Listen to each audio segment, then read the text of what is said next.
नमस्कार दोस्तों, quality hub India के इस प्रोग्राम में मैं आर्यन विश्वकर्मा आप लोगों का बहुत बहुत स्वागत करता हूं। दोस्तों, इस प्रोग्राम में हम लिमिट, फिट्स और टॉलरेंस इनके बारे में हम जानेंगे। लेकिन दोस्तों, प्रोग्राम शुरू करने से पहले सारे नए व्यूअर्स को रिक्वेस्ट है कि अगर आपने हमारे चैनल को अभी तक सब्सक्राइब नहीं किया है, सब्सक्राइब कर लें और बेल आइकन को भी क्लिक कर लें ताकि आपको हमारे नए वीडियो के अपलोड पे नोटिफिकेशन मिल जाए और आप उसे मिस ना करें।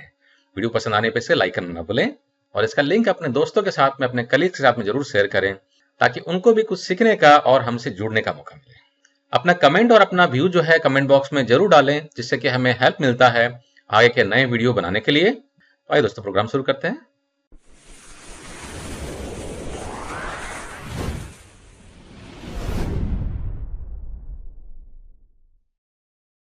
तो दोस्तों, सबसे पहले हम कुछ बेसिक डेफिनेशन को जान लेते हैं ताकि हमको आगे के प्रोग्राम में और क्लैरिटी मिले। तो दोस्तों, यहां पर आप जो पिक्चर देख रहे हैं, ये एक होल है और ये मेरा एक शाफ्ट है, ठीक है ना, जिसे हम टिपिकली एग्जांपल्स में इस्तेमाल करते हैं। और यहां पर आप जो देख रहे हैं दोस्तों, ये मेरा बेसिक साइज है। तो बेसिक साइज क्या होता है? बेसिक साइज मेरा वो साइज होता है जिसके रेफरेंस से मैं पार्ट्स का लिमिट डिसाइड करता हूं। यानी कि मेरा जो अपर लिमिट होता है, लोअर लिमिट होता है और टॉलरेंस होता है, उसे जानने के लिए मुझे बेसिक साइज जानना जरूरी है। फॉर एग्जाम्पल, एक पार्ट है, अगर मैं इसी का एग्जाम्पल ले लूं, होल है ना, तो होल जो है 50 प्लस माइनस 0.2 दिया है, तो 50 mm जो हो जाएगा वो हो जाएगा मेरा बेसिक साइज हो जाएगा। तो उस बेसिक साइज को हम कंसिडर करेंगे मेरे जो टॉलरेंस को या जो टॉलरेंस के लिमिट होते हैं उन लिमिट्स को डिफाइन करने के लिए। सेकेंड डेफिनेशन हो जाए दोस्तों एक्चुअल साइज। अब ये जो बेसिक साइज है ये डिजाइनर डिसाइड करता है। डिजाइनर जो है ड्राइंग में मेंशन करता है कि बेसिक साइज क्या है और इनफैक्ट लिमिट्स भी डिसाइड करता है। लेकिन जो एक्चुअल साइज होता है वो साइज होता है जो हम पार्ट मैन्युफैक्चरिंग कर रहे हैं। मैन्युफैक्चरिंग करने के बाद में जो पार्ट हम इंस्पेक्ट कर रहे हैं उसका जो एक्चुअल ऑब्जर्वेशंस आएगा वो मेरा एक्चुअल साइज कहलाएगा। यानी कि इसका डेफिनेशन हो जाएगा actual measured dimensions in the part. Next important definition हो जाएगा दोस्तों मेरा जीरो लाइन। तो जीरो लाइन क्या होता है? ये मेरा वो लाइन होता है जो कि मेरे बेसिक साइज को कॉरेस्पॉन्ड करता है। और इस जीरो लाइन या जैसे कि हम लाइन ऑफ जीरो डेविएशन भी कहते हैं, यानी कि जैसे कि वर्ड बता रहा है लाइन ऑफ जीरो डेविएशन, यानी कि अगर आपका बेसिक साइज में अगर पार्ट फॉल कर रहा है एक्चुअल में तो आपका कोई डेविएशन नहीं है ना। और यहां से अगर ऊपर नीचे होगा तो ये हो जाएगा मेरा डेविएशन कहलाएगा। यानी कि इस लाइन से अगर ऊपर गया तो अपर डेविएशन में फॉल करेगा, नीचे गया तो लोअर डेविएशन में फॉल करेगा, है ना। अभी डेविएशन क्या होता है हम इसको आगे में समझते हैं। तो फिलहाल समझ लेते हैं कि मेरा जो जीरो लाइन होता है ये बेसिक साइज से कॉरेस्पॉन्ड करता है और इसी लाइन के कॉरेस्पॉन्ड से हम डेविएशन को कैलकुलेट करते हैं। अगला डेफिनेशन हो जाएगा दोस्तों लिमिट। तो लिमिट क्या होता है? जैसे कि नाम बता रहा है लिमिट, है ना, यानी कि ये किसी चीज का लिमिट सेट करता है। तो किसका लिमिट सेट कर रहा है? ना पार्ट का। अब चूंकि हम जानते हैं कि हम किसी पार्ट का मैन्युफैक्चरिंग करेंगे, किसी भी तरह का मैन्युफैक्चरिंग प्रोसेस आप ले लीजिए, आप कास्टिंग कर रहे हैं, फोर्जिंग कर रहे हैं, स्टाम्पिंग कर रहे हैं, मोल्डिंग कर रहे हैं वगैरह वगैरह, तो प्रैक्टिकली पॉसिबल नहीं है कि पार्ट का जो बेसिक साइज है एग्जैक्टली सारे पार्ट आपके उस साइज में आएंगे, है ना। तो थोड़े वेरी करेंगे। अभी वेरी करने के लिए हमको लिमिट प्रोवाइड करना पड़ता है।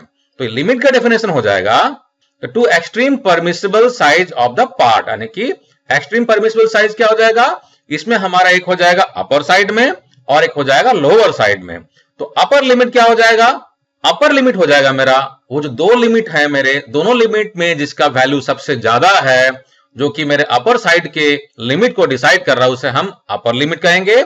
और जो वैल्यू हमारे नीचे साइड के लिमिट को डिसाइड कर रहा है उसे हम कहेंगे lower limit. For an example, जैसे कि मैंने बताया था होल का डाया या शाफ्ट का डाया अगर आपका 50 है for an example, plus minus 0.2 है, तो इसका अपर लिमिट क्या हो जाएगा? अपर लिमिट हो जाएगा 50.2 हो जाएगा और लोअर लिमिट क्या हो जाएगा?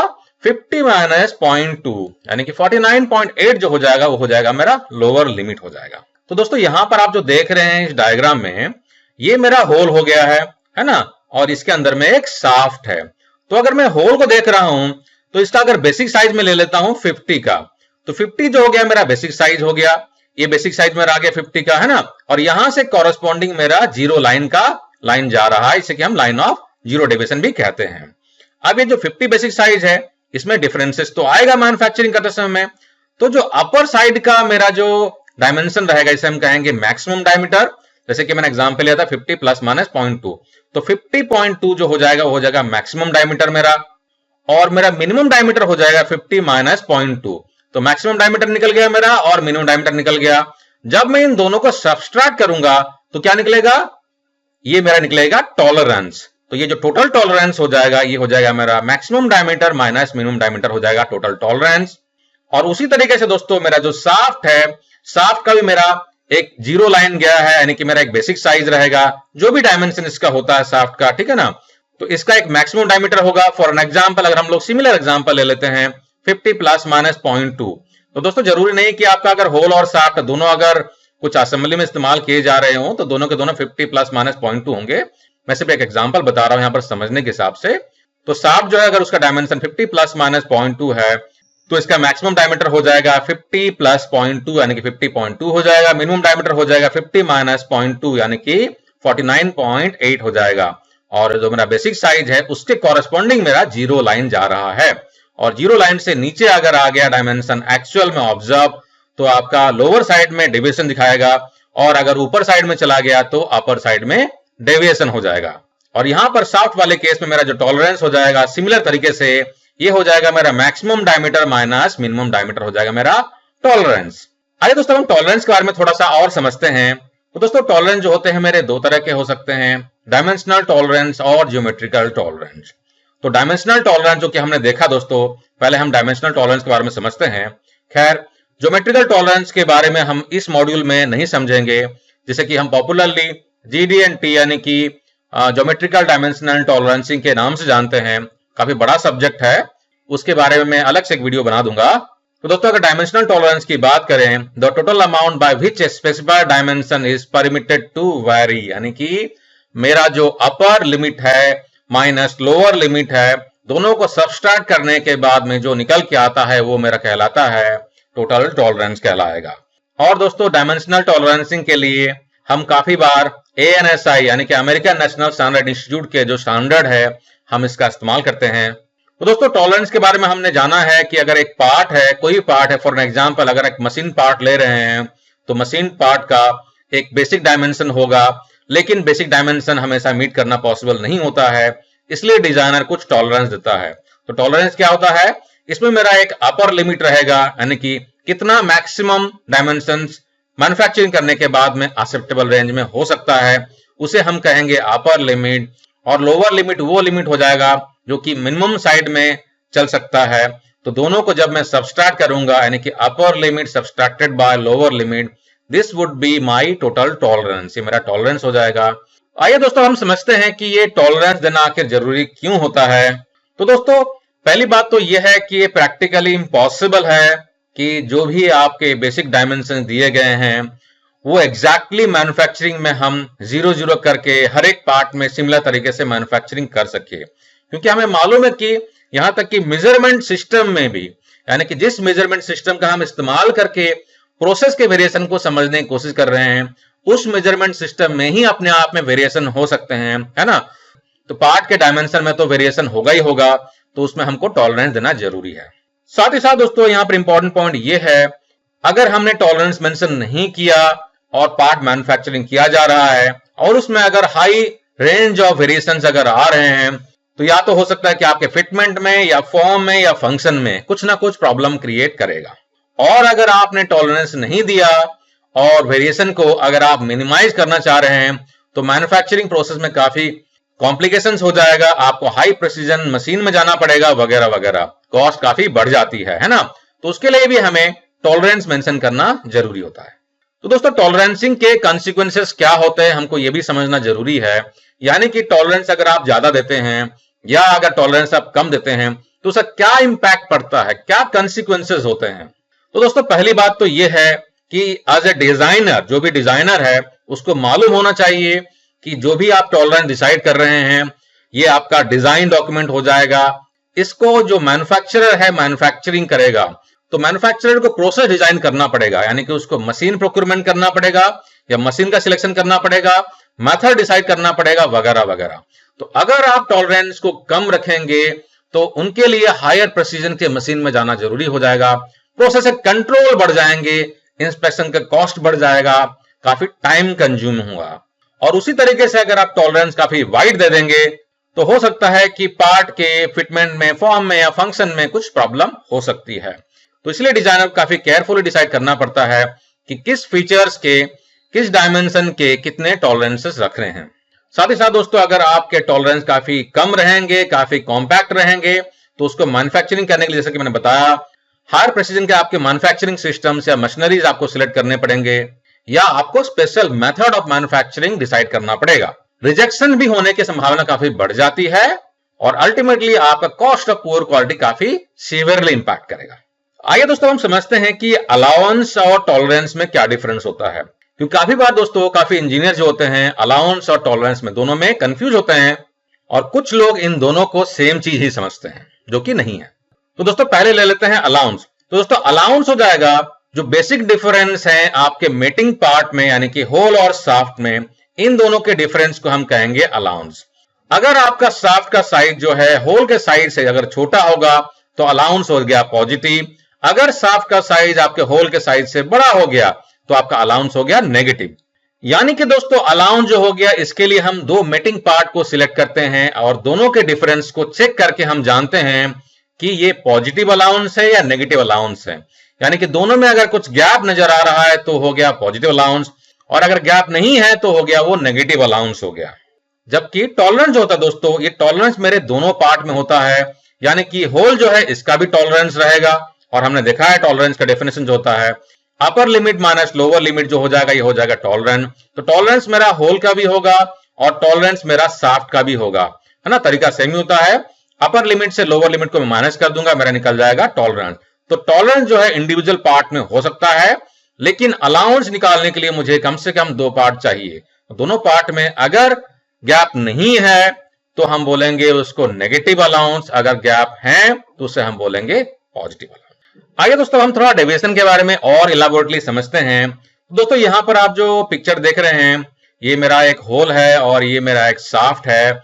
अगर हम डेविएशन की बात करें तो यहां पर दोस्तों हम देख सकते हैं कि ये मेरा जो लाइन गया है यहाँ पे, ये मेरा जीरो लाइन है, और होल में हम यहाँ पे देख सकते हैं कि मेरा ये मैक्सिमम साइज है और ये मेरा मिनिमम साइज है, और ये जो बैंड देख रहे हैं आप जिगजैग में, ये मेरा टॉलरेंस जोन है।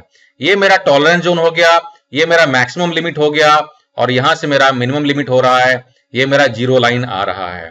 तो दोस्तों यहां पर जो डेविएशन हो जाएगा मेरा बेसिक साइज से या जीरो लाइन से, जब मैं मैक्सिमम लिमिट को सब्सट्रैक्ट करता हूं तो जो डिफरेंस निकलता है वो निकलता है मेरा अपर डेविएशन, और मेरे जो मिनिमम साइज है यानी कि मिनिमम साइज के डायमेंशन को बेसिक साइज से मैं सब्सट्रैक्ट करूंगा तो जो डायमेंशन निकलेगा वो मेरा कहलाएगा लोअर डेविएशन। तो उसी तरीके से दोस्तों आप यहां पर देख सकते हैं कि ये मेरा शाफ्ट का, ये मेरा मैक्सिमम साइज है और ये शाफ्ट का मेरा मिनिमम साइज है, और यहां पर ये जो पोर्शन देख रहे हैं आप, ये जो पोर्शन है मेरा टॉलरेंस बता रहा है। तो मेरा जो मैक्सिमम साइज है यानी कि जो मैक्सिमम लिमिट है, जब मैं मैक्सिमम लिमिट को जीरो लाइन से सब्सट्रैक्ट करता हूं तो जो निकलता है ये मेरा हो गया अपर डेविएशन, और उसी तरीके से मेरा जीरो लाइन से जब मैं मिनिमम वाले साइज को सब्सट्रैक्ट करता हूं तो जो बनता है ये बनता है मेरा लोअर डेविएशन। तो दोस्तों आइए जरा हम टॉलरेंस के टाइप को समझते हैं जो कि टिपिकली इंडस्ट्री में इस्तेमाल किए जाते हैं। यानी कि हम डायमेंशनल टॉलरेंस की बात कर रहे हैं, ज्योमेट्रिकल डायमेंशनल टॉलरेंसिंग की बात हम बाद में करेंगे। तो दोस्तों डायमेंशनल टॉलरेंस जो होते हैं टिपिकली मेरे दो तरह के होते हैं। पहला जो है दोस्तों वो मेरा है यूनिलैटरल टॉलरेंस। यूनिलैटरल टॉलरेंस का मतलब हो गया दोस्तों मेरा जो बेसिक साइज है, फॉर एन एग्जांपल एक शाफ्ट है और उसका डायमेंशन है 50, है ना।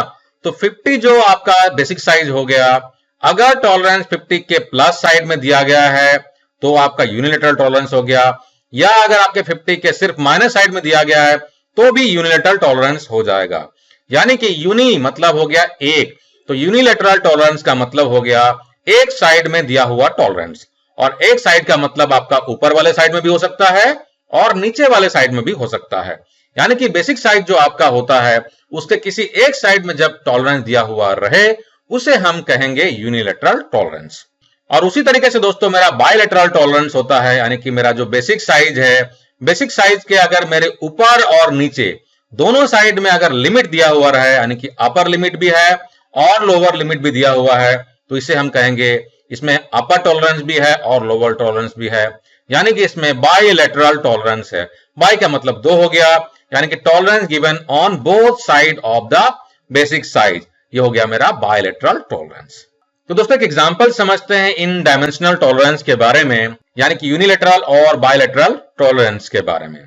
तो दोस्तों पहला जो एग्जांपल है हम ले लेते हैं यूनिलैटरल टॉलरेंस का। यहां पर देख सकते हैं आप, जो मेरा बेसिक साइज है 20 का दिया हुआ है और जो टॉलरेंस है प्लस 0.5 है और माइनस में कुछ नहीं दिया हुआ है। यानी कि टॉलरेंस जो इसमें एक ही साइड में है, यानी कि अपर साइड में आप डायमेंशन वेरी कर सकते हैं, यानी कि 20 से लेके 20.5 तक पार्ट को मैन्युफैक्चरिंग कर सकते हैं, है ना। यानी कि 20.00 से लेके 20.05 तक पार्ट मैन्युफैक्चरिंग करेंगे, एक्सेप्टेबल रहेगी। यानी कि एक साइड में ही सिर्फ टॉलरेंस दिया गया है। तो दोस्तों यहां पर एग्जांपल में सिर्फ पॉजिटिव साइड में दिखाया गया है, आपका ये नेगेटिव साइड में भी हो सकता है, यानी कि 20 प्लस 0 और माइनस में 0.5 भी हो सकता है, यानी कि 19.95 तक चल जाएगा। दूसरा एग्जांपल दोस्तों हो गया हमारा बायलैटरल का। सेम अगर हम लोग ले रहे हैं एग्जांपल को, तो 20 प्लस माइनस 0.5, यानी कि इसमें मेरे प्लस साइड में, पॉजिटिव साइड में और नेगेटिव साइड में, दोनों साइड में टॉलरेंस दिया गया है। तो इसको हम इस तरीके से भी लिख सकते हैं 20 प्लस 0.5, 20 माइनस 0.5, है ना। यानी कि ये 19.95 से लेके 20.05 तक चलेगा, है ना। लेकिन दोस्तों जब हम इस तरीके से लिखते हैं तो हमको पता नहीं चलता है कि टॉलरेंस जो है कहां से कहां तक का बारे में दिया गया है और बेसिक साइज क्या है। तो इस तरीके से लिखने से दोस्तों, या इस तरीके से लिखने से हमको आइडिया लगता है कि मेरा बेसिक साइज क्या है, नॉमिनल साइज क्या है और अपर और लोअर में टॉलरेंस कितना दिया गया है। आइए दोस्तों अब टॉलरेंस से रिलेवेंट एक इंपॉर्टेंट पॉइंट है, इसे थोड़ा सा हम शॉर्ट में समझते हैं। ये टॉलरेंस स्टैक या टॉलरेंस स्टैकिंग क्या होता है। तो दोस्तों काफी बार हम जब पार्ट की मैन्युफैक्चरिंग करते हैं, मल्टीपल पार्ट्स की मैन्युफैक्चरिंग करते हैं और जब हम उनका असेंबली करते हैं, तो असेंबली में इंडिविजुअल पार्ट्स के जो टॉलरेंस रहते हैं वो क्यूमुलेटिव इंपैक्ट उनका नेगेटिव हो सकता है। यानी कि अगर मैंने एक पार्ट मैन्युफैक्चरिंग किया, उसका टॉलरेंस कुछ दिया है, दूसरा पार्ट मैन्युफैक्चरिंग किया, उसका टॉलरेंस कुछ दिया हुआ है, तो क्या मैं दोनों को जोड़ के जब यानी कि असेंबली करूंगा तो जो टोटल टॉलरेंस निकलेगा, मैं दोनों के इंडिविजुअल टॉलरेंस को जोड़ सकता हूं। शायद ये हर केस में प्रैक्टिकली सही नहीं होगा, है ना। तो दोस्तों यहां पर जो हम सिंपल सा एग्जांपल देख रहे हैं कि क्यूब जो है मशीनिंग करने के लिए इसका जो डायमेंशन और टॉलरेंस दिया गया है 1.000 प्लस माइनस 0.005, यानी कि 1 mm का होना चाहिए और टॉलरेंस जो दिया है 5 माइक्रोन का दिया है, यानी इंडिविजुअल क्यूब जो है उसमें 5 माइक्रोन का टॉलरेंस चलेगा। फॉर एग्जांपल दोस्तों यहां पर मैंने 2 पार्ट मैन्युफैक्चरिंग किए। अब ये इंडिविजुअल जो है इसमें टॉलरेंस 0.005 5 माइक्रोन का दिया था, मैंने इसको अपर साइड में मैन्युफैक्चरिंग कर दिया, तो ये तो पार्ट मेरा एक्सेप्टेबल है। दूसरा पार्ट भी सेम अपर साइड के टॉलरेंस में मैक्सिमम लिमिट को कवर करते हुए मैन्युफैक्चरिंग कर दिया गया है, तो ये भी इंडिविजुअली 1.005 और ये भी इंडिविजुअली 1.005, दोनों के दोनों एक्सेप्टेबल हैं। लेकिन जब मैं दोनों को जोड़ता हूं तो दोनों का जो डायमेंशन निकलता है 2.01 निकलता है। तो इस तरीके से दोस्तों जब हम असेंबल करते हैं तो दोनों का जो क्यूमुलेटिव टॉलरेंस निकलता है हम उसको इस तरह से जोड़ नहीं सकते हैं, क्योंकि यहां पर इस केस में दोनों को जोड़ने के बाद भी टॉलरेंस जो है ये 0.005 यानी कि 5 माइक्रोन में ही होना चाहिए। यानी इंडिविजुअल मैन्युफैक्चरिंग कर लीजिए 5 माइक्रोन में, और दोनों को जब जोड़ेंगे, असेंबली करेंगे, स्टैकिंग करेंगे, तो भी मेरा जो डिजायर्ड हाइट है वो 2.005 से ऊपर नहीं होना चाहिए। यानी कि अगर मैंने उसको मैन्युफैक्चरिंग किया 1.005 और 1.005 में, तो मेरा दोनों का असेंबली करने के बाद में डायमेंशन होता 2.01, ये मेरा एक्सेप्टेबल नहीं है। उसी तरीके से अगर मैंने एक को बना लिया 1.004 और दूसरे को बनाया 1.003, तब भी दोनों का जो क्यूमुलेटिव निकल के आता है डायमेंशन 2.007, ये भी मेरे लिए एक्सेप्टेबल नहीं होता है, क्योंकि ये दोनों के दोनों डायमेंशन जो है ये टोटल टॉलरेंस को, टोटल जो बैंड है इसको क्रॉस कर रहे हैं। तो यहां पर फर्दर मेरे 2 एक्सेप्टेबल केसेस बन सकते हैं, यानी कि मैं पहले पार्ट को यहां पर मैं माइनस साइड में मैं मैन्युफैक्चरिंग कर रहा हूं 0.999 में, और दूसरे साइड को थोड़ा सा प्लस साइड में 1.003 में मैं मैन्युफैक्चरिंग कर रहा हूं। तब जब मैं दोनों का असेंबल करता हूं तो ये 2.002 यानी कि ये मेरे टॉलरेंस बैंड में फॉल करता है, तो ये मेरे लिए एक्सेप्टेबल होता है। या मैं उसको इस तरीके से कर सकता हूं कि टोटल टॉलरेंस जो मेरा 0.005 का है, मैं मैक्सिमम दोनों में डिस्ट्रीब्यूट करके इसको 2 माइक्रोन में और इसको 3 माइक्रोन के प्लस साइड में मैंने मैन्युफैक्चरिंग किया है, तो टोटल जो मेरा डायमेंशन निकल के आ रहा है 2.005 में आ रहा है, तो ये भी मेरे लिए एक्सेप्टेबल हो जाएगा। तो दोस्तों इस तरीके से टॉलरेंस ट्रैकिंग में हम डायमेंशनल टॉलरेंस को कंसीडर करते हैं। आइए दोस्तों इसका एक सिंपल सा एग्जांपल ले लेते हैं, प्रैक्टिकल एग्जांपल ले लेते हैं इसके इंपैक्ट को समझने के लिए। तो दोस्तों मेरे इंजन असेंबली में टिपिकली हमारा क्या होता है, एक मेरा सिलेंडर ब्लॉक होता है और सिलेंडर ब्लॉक के अंदर में काफी सारे पार्ट को हम असेंबली करते हैं, जैसे कि मेरा क्रैंकशाफ्ट हो गया, कनेक्टिंग रॉड हो गया, पिस्टन रॉड हो गया, और इनको असेंबली करने के बाद में मुझे हेड क्लियरेंस को मेंटेन करना जरूरी होता है। अब इस टॉलरेंस ट्रैकिंग के केस को हम दो एक्सट्रीम एग्जांपल से समझने की कोशिश करते हैं। तो दोस्तों पहला एग्जांपल ले लेते हैं। अब इस केस में क्या हुआ, मेरा जो सिलेंडर ब्लॉक जो है ये हायर लिमिट में मैन्युफैक्चरिंग किया गया है, यानी कि सिलेंडर ब्लॉक को अलग से मशीनिंग किया गया, कास्टिंग किया गया, उसके बाद मशीनिंग किया गया।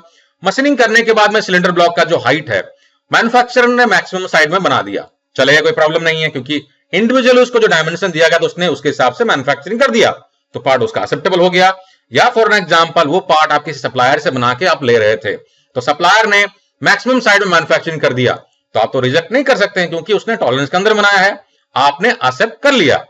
अब जब इस मैक्सिमम सिलेंडर ब्लॉक हाइट वाले पार्ट को आपने असेंबली में लिया है, इसमें क्या हुआ है, जो आपका क्रैंकशाफ्ट है ये लोअर लिमिट वाला आ गया है, कनेक्टिंग रॉड जो है ये भी लोअर लिमिट वाला आ गया है, पिस्टन जो है ये भी लोअर लिमिट वाला आ गया है।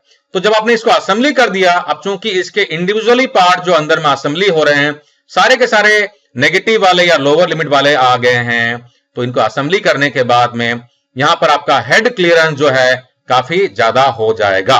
तो यहां पर एक प्रॉब्लम हो गया, ठीक है ना। दूसरा केस ले लेते हैं दोस्तों। अब क्या हो गया, सिलेंडर ब्लॉक जो है ये लोअर साइड में मैन्युफैक्चरिंग कर दिया गया है, ये भी चलेगा क्योंकि लोअर साइड में टॉलरेंस के अंदर में ही है। लेकिन आपका जो क्रैंकशाफ्ट है, कनेक्टिंग रॉड है, पिस्टन रॉड है, अब ये सारे के सारे आपके असेंबली में प्लस साइड वाले यानी कि मैक्सिमम टॉलरेंस वाले साइड के आ गए हैं। आपने इनको जब असेंबली किया तो आपको जो हेड क्लियरेंस चाहिए अब ये मिल नहीं रहा है। यानी कि दोस्तों मेरे जो इंडिविजुअल पार्ट्स के जो टॉलरेंस रहते हैं, मुझे असेंबली में, फिटमेंट में काफी बार क्या होता है, उनके क्यूमुलेटिव इंपैक्ट नेगेटिव पड़ सकते हैं। इसलिए टॉलरेंस ट्रैकिंग का इस्तेमाल किया जाता है, यानी कि इंडिविजुअल पार्ट्स के कुछ टॉलरेंस रहते हैं और ओवरऑल असेंबली के बाद का अलग टॉलरेंस हो सकता है, जो कि इंडिविजुअल पार्ट्स के टॉलरेंस का प्लस या माइनस डायरेक्टली ऐसा नहीं होगा, है ना। उसके लिए काफी डिटेल स्टडी होती है और डिजाइनर स्टडी करने के बाद में एक ओवरऑल टॉलरेंस आपके अलग अलग सेक्शंस का या असेंबली करने के बाद का प्रोवाइड करता है। तो दोस्तों अब हम समझते हैं फिट के बारे में। तो दोस्तों फिट, जैसा कि नाम बता रहा है फिट, यानी कि इसका रिलेवेंस जो है फिटमेंट से है। तो फिट जो है इसका डेफिनेशन हो सकता है degree of tightness and looseness between two mating parts, यानी कि दो मेटिंग पार्ट जैसे कि होल या शाफ्ट हो गया, है ना। अब इन दोनों मेटिंग पार्ट के फिटमेंट से रिलेवेंट जो एस्पेक्ट रहेंगे कि कितना टाइट फिटमेंट है या कितना लूज फिटमेंट है ना, इसको हम फिट से डिनोट करते हैं। और फिट जो होते हैं दोस्तों तीन तरह के होते हैं, क्लियरेंस फिट, ट्रांजिशन फिट और इंटरफेरेंस फिट। आइए अब हम इन तीन तरह के फिट को थोड़ा सा ब्रॉड लेवल में और समझते हैं। तो दोस्तों पहला जो हो गया हमारा क्लियरेंस फिट हो गया। अब जैसे कि नाम बता रहा है क्लियरेंस फिट, यानी कि जब मेरा होल और शाफ्ट दोनों के बीच में गैप हो, एयर हो, स्पेस हो, तो उसे हम कहेंगे क्लियरेंस फिट। यानी कि इस तरह का जो फिट होता है हमें लूज जॉइंट देता है और मेरे क्लियरेंस फिट में मेरा पॉजिटिव अलाउंस होता है, यानी कि होल का साइज जो रहेगा प्लस में रहेगा और शाफ्ट का साइज जो रहेगा माइनस में रहेगा, तो दोनों के बीच में मेरा पॉजिटिव क्लियरेंस रहेगा और गैप रहेगा। और क्लियरेंस फिट का पर्पस होता है दोस्तों कि दोनों मेटिंग पार्ट के बीच में हम स्पेस दें ताकि उनके रोटेशन जो है वो कंफर्टेबली कर पाए। यानी कि दोस्तों क्लियरेंस फिट जो मेरा होता है इसमें मेरा होल माइनस शाफ्ट को जब मैं सबट्रैक्ट करूंगा तो मेरा जो वैल्यू निकलेगा हमेशा मोर देन 0 निकलेगा, यानी कि हमेशा प्लस में ही आएगा। तो प्लस में आएगा इसका मतलब गैप है, इसका मतलब क्लियरेंस है। और इस केस में क्या होता है, होल जो मेरा रहेगा हमेशा शाफ्ट के साइज से बड़ा होगा। दूसरा जो मेरा टाइप होगा दोस्तों ये हो गया इंटरफेरेंस फिट, यानी कि यहां पे मेरा शाफ्ट और होल के बीच में नेगेटिव डिफरेंस रहेगा, यानी कि लेस देन हमेशा 0 रहेगा। और इसका इस्तेमाल उस जगहों में किया जाता है जहां पर कि मुझे पावर को ट्रांसमिट करना हो। फॉर एग्जांपल एक शाफ्ट है, उस पर गियर लगा हुआ है और आप एक गियर से दूसरे गियर में आपको पावर ट्रांसमिट करना है, तो यहां पर जो शाफ्ट और गियर के बीच में जो फिट रहेगा वो इंटरफेरेंस फिट रहेगा। तो दोस्तों जैसे कि हमने क्लियरेंस फिट में देखा था उसी तरीके से इंटरफेरेंस फिट में मेरा नेगेटिव क्लियरेंस रहेगा, यानी कि यहां पर होल माइनस शाफ्ट का जो डिफरेंस निकलेगा it will always be less than 0, यानी कि यहां पर मेरा होल का साइज जो रहेगा शाफ्ट के साइज से छोटा रहेगा या शाफ्ट जो हमेशा बड़ा रहेगा मेरे होल के साइज से। यानी कि यहां पर मेरा इंटरफेरेंस रहेगा between high limit of the hole and low limit of the shaft. Third जो टाइप ऑफ फिट है दोस्तों वो है ट्रांजिशन फिट। यहां पर दोस्तों रिक्वायरमेंट के हिसाब से आपका क्लियरेंस फिट भी हो सकता है या आपका इंटरफेरेंस फिट भी हो सकता है। यानी कि इसको हम एक तरीके से बोल सकते हैं it is in compromise between clearance fit and transition fit. और ट्रांजिशन फिट का दोस्तों इस्तेमाल उन जगहों में किया जाता है जहां पर कि आपको एक्यूरेट लोकेशन चाहिए होगा, लेकिन जहां पर कि थोड़ा सा क्लियरेंस या इंटरफेरेंस परमिसिबल हो। तो दोस्तों टॉलरेंस में हमने डायमेंशनल टॉलरेंस के बारे में समझ लिया। ज्योमेट्रिकल टॉलरेंस जो दोस्तों ये अपने आप में काफी बड़ा सब्जेक्ट है, जैसे कि मैंने आपको बताया, इसके लिए मैं एक अलग से वीडियो बना लूंगा। लेकिन ब्रॉड लेवल में अगर बात करें दोस्तों तो काफी सारे तरह के ज्योमेट्रिकल डायमेंशनल्स और टॉलरेंसिंग के सिस्टम्स होते हैं और ये ड्राइंग्स में अलग अलग तरीके से सिंबल से डिनोट किए जाते हैं। फॉर एन एग्जाम्पल अगर मैं बात करूं स्ट्रेटनेस का, तो यहां पर आप देख सकते हैं दोस्तों कि ये मेरा स्ट्रेटनेस का सिंबल है और यहां पर जो रिक्वायरमेंट है स्ट्रेटनेस जो है 0.03 में चाहिए। यानी कि एक तरीके से अगर बात करें तो ये जो पार्ट है इसका स्ट्रेटनेस, ये जो है वैल्यू है ना, ये 0.03 के अंदर में होना चाहिए। उसके ऊपर चला गया इसका मतलब ये एक्सेप्टेबल नहीं होगा। तो ये सिंबल हो गया मेरा स्ट्रेटनेस का। उसी तरीके से मैं अगर बात करूं तो ये दूसरा सिंबल जो है ये मेरा है पोजीशन का, और ये जो मेरा फीचर फ्रेम आप देख सकते हैं कि मेरा पोजिशनल का टॉलरेंस का ये सिंबल हो गया। और ये जो है मैक्सिमम मटेरियल कंडीशन है, तो पोजिशनल टॉलरेंस जो है ये 0.16 में चाहिए विथ मैक्सिमम मटेरियल कंडीशन और विथ रेस्पेक्ट टू डेटम ए। अगला जो एग्जांपल है दोस्तों ये मेरा राउंडनेस का है। तो यहां पर आप जो देख रहे हैं दोस्तों ये मेरा राउंडनेस का सिंबल है और ये जो पार्ट है इसका राउंडनेस चाहिए 0.05 में। तो टॉलरेंस वैल्यू है और ये मेरा राउंडनेस का सिंबल है। और फर्दर जो मेरा एग्जांपल यहां पर देख सकते हैं ये परपेंडिकुलरिटी का रिक्वायरमेंट है। ये सिंबल जो मेरा है परपेंडिकुलरिटी का है। तो ये जो फीचर फ्रेम आप देख सकते हैं परपेंडिकुलरिटी चाहिए 0.05 में चाहिए विथ रेफरेंस टू डेटम ए। तो डेटम ए जो मेरा है ये है डेटम ए और इस डेटम के रेफरेंस से इस फेस का जो परपेंडिकुलरिटी है ये 0.05 में रिक्वायर्ड है। अगला जो एग्जांपल है दोस्तों ये पैरेललिज्म का है, यानी कि ये बात करता है दो फेस की पैरेललिटी के बारे में। तो यहां जो फीचर फ्रेम है आप देख सकते हैं ये सिंबल हो गया पैरेललिटी का, है ना, और जो इसका जो टॉलरेंस है 0.007 का है और ये मेरा मटेरियल कंडीशन है, मैक्सिमम मटेरियल कंडीशन है और ये जो है डेटम बी की बात करता है। तो दोस्तों यहां पर हम देख सकते हैं कि ये जो सिलेंडर है इस सिलेंडर का ये जो फेस है इसकी पैरेललिटी चाहिए विथ रेफरेंस टू ये जो डेटम बी जो है डेटम बी के साथ में 0.07 में चाहिए। यानी कि इस लाइन के रेफरेंस से इस लाइन का अगर मैं ब्रॉड लेवल बताऊं तो पैरेललिटी यानी कि हर एक पॉइंट में मैक्सिमम 0.07 के अंदर में होनी चाहिए। अगला एग्जांपल है दोस्तों ये कंसेंट्रिसिटी का एग्जांपल है। तो यहां पर मेरा दो सिलेंडर है और दोनों सिलेंडर में रिक्वायरमेंट है कंसेंट्रिसिटी जो है ये 0.07 में चाहिए विथ रेफरेंस टू डेटम ए। तो डेटम ए जो मेरा है ये है, यानी कि इस रेफरेंस से इस डेटम ए के रेफरेंस से इसका और इसका इन दोनों सिलेंडर का ये जो कंसेंट्रिसिटी है ये मैक्सिमम 0.07 में वेरी करना चाहिए। तो दोस्तों ये ब्रॉड लेवल में कुछ एग्जांपल हो गए ज्योमेट्रिकल टॉलरेंसिंग के। तो मैं आशा करता हूं दोस्तों इस प्रोग्राम से आपने लिमिट्स के बारे में, फिट्स के बारे में, अलाउंस के बारे में और टॉलरेंस के बारे में आपने सीखा होगा। प्रोग्राम आपको अगर पसंद आया दोस्तों तो इसे लाइक करना ना भूलें, क्योंकि आपके लाइक से, आपके कमेंट से हमें पॉजिटिव एनर्जी मिलती है और नए और अच्छे वीडियो बनाने के लिए हमें इंकरेजमेंट मिलता है। और साथ ही साथ दोस्तों मैं आपको बताना चाहूंगा कि हमारे क्वालिटी हब इंडिया जो कि government of India registered organisation है, हमने काफी सारे online training cum certification programme launch किए हुए हैं।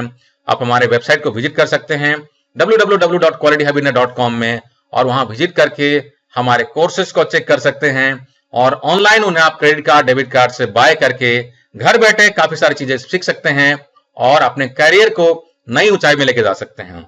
सारा का सारा प्रोग्राम दोस्तों घर बैठे ऑनलाइन मैनेज हो जाएगा। आप चाहें तो क्वालिटी हब इंडिया के ऐप को गूगल प्ले स्टोर से डाउनलोड कर सकते हैं और उसके थ्रू से भी प्रोग्राम को आप बाय कर सकते हैं और सीख सकते हैं।